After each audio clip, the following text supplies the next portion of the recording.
இன்று கடவுளின் வார்த்தை. ஏசாயா 64 அதிகாரம் முதல் வசனம். உமது நாமத்தை சத்துருக்களுக்கு தெரிய பண்ணுவதற்கும் ஜாதிகள் உம்முடைய சந்நிதிக்கு முன் தத்தளிப்பதற்கும். 2ஆம் வசனம். தேவரீர் வானங்களை கிழித்திறங்கி உருக்கும் அக்கினி எரியுமா போலவும் அக்கினி தண்ணீரை பொங்க பண்ணுமா போலவும் பர்வதங்கள் உமக்கு முன்பாக உருகும்படி செய்யும். 3ஆம் வசனம். நாங்கள் எதிர்பார்த்திராத பயங்கரமான காரியங்களை நீர் செய்தபோது நீர் இறங்கினீர், உமது சந்நிதியில் பர்வதங்கள் உருகி போயின. 4ஆம் வசனம். தேவனே, உமக்கு காத்திருக்கிறவர்களுக்கு நீர் செய்பவைகளை நீரே இல்லாமல் உலகத் தோற்றம் முதற்கொண்டு ஒருவரும் கேட்டதுமில்லை, செவியால் உணர்ந்ததுமில்லை, அவைகளை கண்டதுமில்லை. 5ஆம் வசனம். மகிழ்ச்சியாய் நீதியை செய்கிறவர்களையும் உம்முடைய வழிகளில் உம்மை நினைக்கிறவர்களையும் சந்திக்கிறீர். நாங்களோ அவைகளுக்கு விரோதமாக எப்பொழுதும் பாவம் செய்தபடியினாலே தேவரீர் கடுங்கோபம் கொண்டீர், இன்னமும் தப்பியிருக்கிறோம். 6ஆம் வசனம். நாங்கள் அனைவரும் தீட்டானவர்கள் போல இருக்கிறோம், எங்களுடைய நீதிகளெல்லாம் அழுக்கான கந்தை போல இருக்கிறது. நாங்கள் அனைவரும் இலைகளைப் போல் உதிர்கிறோம், எங்கள் அக்கிரமங்கள் காற்றைப் போல் எங்களை அடித்து கொண்டு போகிறது. 7ஆம் வசனம். உமது நாமத்தை நோக்கி கூப்பிடுகிறவனும் உம்மை பற்றி கொள்ளும்படிக்கு விழித்துக் கொள்ளுகிறவனும் இல்லை. தேவரீர் உம்முடைய முகத்தை எங்களை விட்டு மறைத்து எங்கள் அக்கிரமங்களின் நிமித்தம் எங்களை கரைய பண்ணுகிறீர். 8ஆம் வசனம்.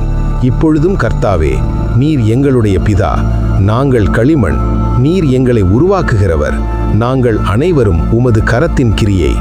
9ஆம் வசனம். கர்த்தாவே, அதிகமாய் கடுங்கோபம் கொள்ளாமலும் என்றைக்கும் அக்கிரமத்தை நினைத்து கொள்ளாமலும் இருப்பீராக. இதோ பாரும், நாங்கள் அனைவரும் உம்முடைய ஜனங்களே. 10ஆம் வசனம். உமது பரிசுத்த பட்டணங்கள் வனாந்தரமாயின, சீயோன் வனாந்தரமாயிற்று, எருசலேம் பாழாய் கிடக்கிறது. 11ஆம் வசனம். எங்கள் பிதாக்கள் உம்மை துதித்த பரிசுத்தமும் மகிமையுமான எங்களுடைய ஆலயம் அக்கினிக்கு இரையாகி இன்பமான எங்களுடைய ஸ்தானங்களெல்லாம் பாழாயின. 12ஆம் வசனம். கர்த்தாவே, இவைகள் இப்படி இருந்தும் அடக்கி கொண்டிருப்பீரோ? மௌனமாயிருந்து அதிகமாய் எங்களை சிறுமைப்படுத்துவீரோ? ஏசாயா 65ஆம் அதிகாரம் 1 முதல் 12 வசனங்கள் வரை. முதல் வசனம்.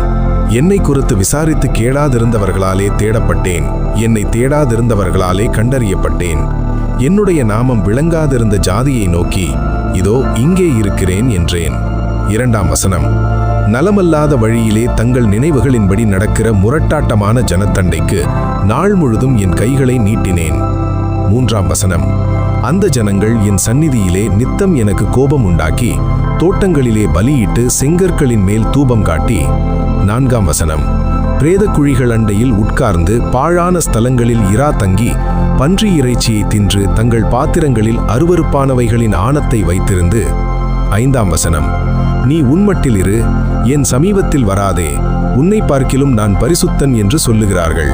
இவர்கள் என் கோபத்தால் ஆகிய புகையும் நாள் முழுதும் எரிகிற அக்கினியுமாய் இருப்பார்கள்.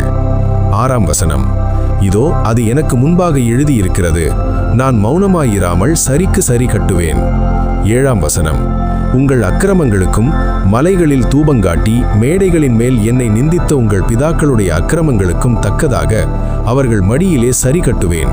நான் அவர்கள் முந்தின செய்கையின் பலனை அவர்கள் மடியிலே அளப்பேன் என்று கர்த்தர் சொல்லுகிறார். 8ஆம் வசனம். கர்த்தர் சொல்லுகிறது என்னவென்றால், ஒரு திராட்சைக்குலையில் இரசம் காணப்படும் போது அதை அழிக்காதோ, அதிலே ஆசீர்வாதம் உண்டு என்று சொல்லுகிறபடி நான் என் ஊழியக்காரர் நிமித்தம் அனைத்தையும் அழிக்காதபடி செய்வேன். 9ஆம் வசனம். யாக்கோபிலிருந்து ஒரு வித்தையும் யூதாவிலிருந்து என் மலைகளை சுதந்தரிப்பவரையும் எழும்ப பண்ணுவேன். நான் தெரிந்து கொண்டவர்கள் அதை சுதந்தரித்துக் கொண்டு என் ஊழியக்காரர் அங்கே வாசம் பண்ணுவார்கள். 10ஆம் வசனம்.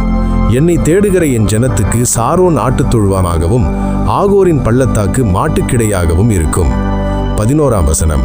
ஆனாலும் கர்த்தரை விட்டு என் பரிசுத்த பர்வதத்தை மறந்து காத் என்னும் தெய்வத்துக்கு பந்தியை ஆயத்தம் பண்ணி மேனி என்னும் தெய்வத்துக்கு பானபலியை நிறைய வார்க்கிறவர்களே. 12ஆம் வசனம். உங்களை நான் பட்டயத்துக்கு எண்ணி கொடுப்பேன், நீங்கள் அனைவரும் கொலை செய்யப்பட குனிவீர்கள். நான் கூப்பிட்டும் நீங்கள் மறு உத்தரவு கொடுக்கவில்லை, நான் பேசியும் நீங்கள் கேட்கவில்லை. என் பார்வைக்கு பொல்லாப்பானதை செய்து எனக்கு பிரியமல்லாததை தெரிந்து கொண்டீர்கள். ஆமேன்.